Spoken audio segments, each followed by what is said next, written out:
ইসলামী bank news top 10। ত্রিপুরায় বাংলাদেশিদের জন্য হোটেল বুকিং বন্ধ।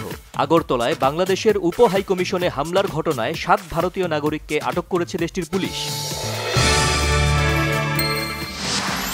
শেখ হাসিনা দেশ ছেড়ে পালানোর পর বাংলাদেশকে ঘিরে ভারতের উস্কানিমূলক ও রাজনৈতিক বক্তব্য নিয়ে উদ্বেগ প্রকাশ করেছেন বিএনপির ভারপ্রাপ্ত চেয়ারম্যান তারেক রহমান।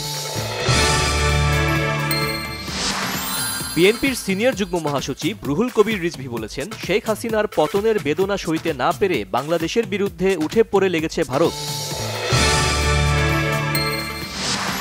নৌপরিবহন উপদেষ্টা এম শাখাওয়াত হোসেন বলেছেন, গায়ে পড়ে ঝগড়া করলে বাংলাদেশের মানুষ আর ভারতমুখী হবে না।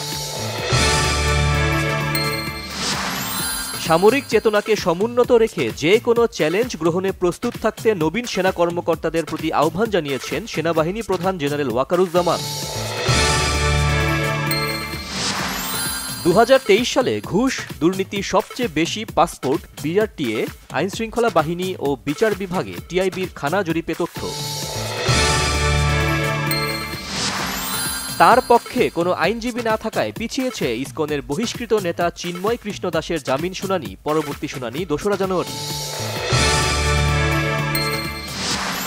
চট্টগ্রামের বোয়ালখালী উপজেলা ছাত্রলীগের সভাপতি মোহাম্মদ একরামুল হক গ্রেপ্তার। যুক্তরাষ্ট্রে প্রেসিডেন্ট হিসেবে শপথ নেয়ার আগেই ফিলিস্তিনিদের গাজায় হামাসের হাতে আটক জিম্মিদের মুক্ত দেখতে চান ডোনাল্ড ট্রাম্প। এএফসি চ্যাম্পিয়ন্স লিগে কাতারের ক্লাব আল সাদের কাছে 2-1 গোলে হেরেছে সৌদি ক্লাব আল নাসর। আগেই শেষ 16 নিশ্চিত করায় বিশ্রামে রাখা হয়েছিল রোনালদোকে।